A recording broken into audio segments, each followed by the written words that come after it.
ধন্যবাদ। সকল সাংবাদিক ভাইদের নতুন বছরের শুভেচ্ছা জানাচ্ছি।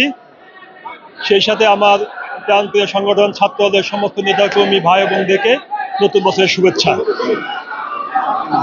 বাংলাদেশের সবচেয়ে সর্ববৃহৎ ছাত্র সংগঠন জাতীয়তাবাদী ছাত্রদল বিভিন্ন চড়াই উত্তরায় পেরিয়ে তা প্রমাণ করতে পেরেছে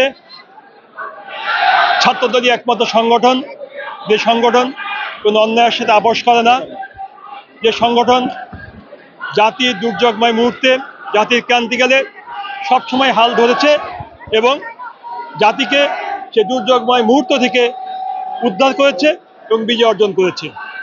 তারই ধারাবাহিকতায় আপনি 90 থেকে যদি শুরু করেন জুলাই আগস্ট পর্যন্ত প্রতিটা আন্দোলনে, কর্মসূচিতে, রাজপথে ছাত্রদলের ভূমিকা ছিল সবার আগে এবং নেতৃত্ব দানকারী একটা ছাত্র সংগঠন। আমরা বিভিন্ন পর্যায়ে বিভিন্নভাবে আমরা আন্দোলনে অংশগ্রহণ করেছি।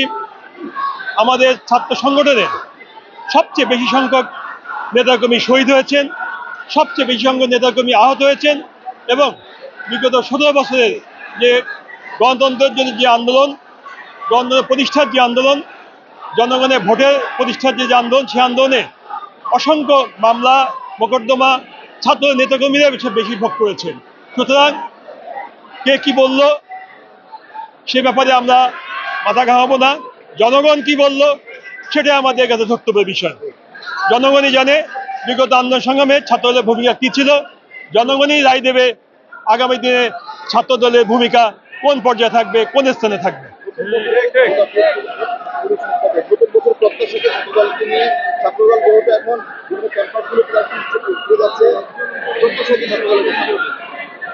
আমরা ইতিমধ্যেই আপনারা জেনেছেন যে আমরা সময় উপযোগী একটি পদক্ষেপ গ্রহণ করেছি।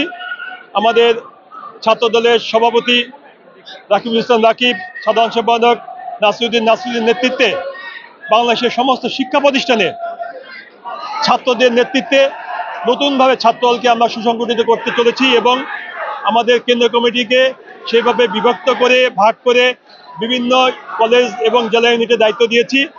ছাত্ররাই ছাত্র রাজনীতি করবে, এই স্লোগানকে সামনে নিয়ে আমরা এগিয়ে যাচ্ছি। ইনশাল্লাহ আমরা বিভিন্ন শিক্ষা প্রতিষ্ঠান থেকে সাধারণ ছাত্রছাত্রীদের সমর্থন পেয়েছি এবং আমরা অভিভূত যে সাধারণ ছাত্রছাত্রী যেভাবে আমাদেরকে গ্রহণ করেছে, ইনশাল্লাহ তাদের সেই আশা আকাঙ্ক্ষাকে আমরা আগামী দিনে নতুন বছরে পূরণ করতে পারবো বলে বিশ্বাস করি।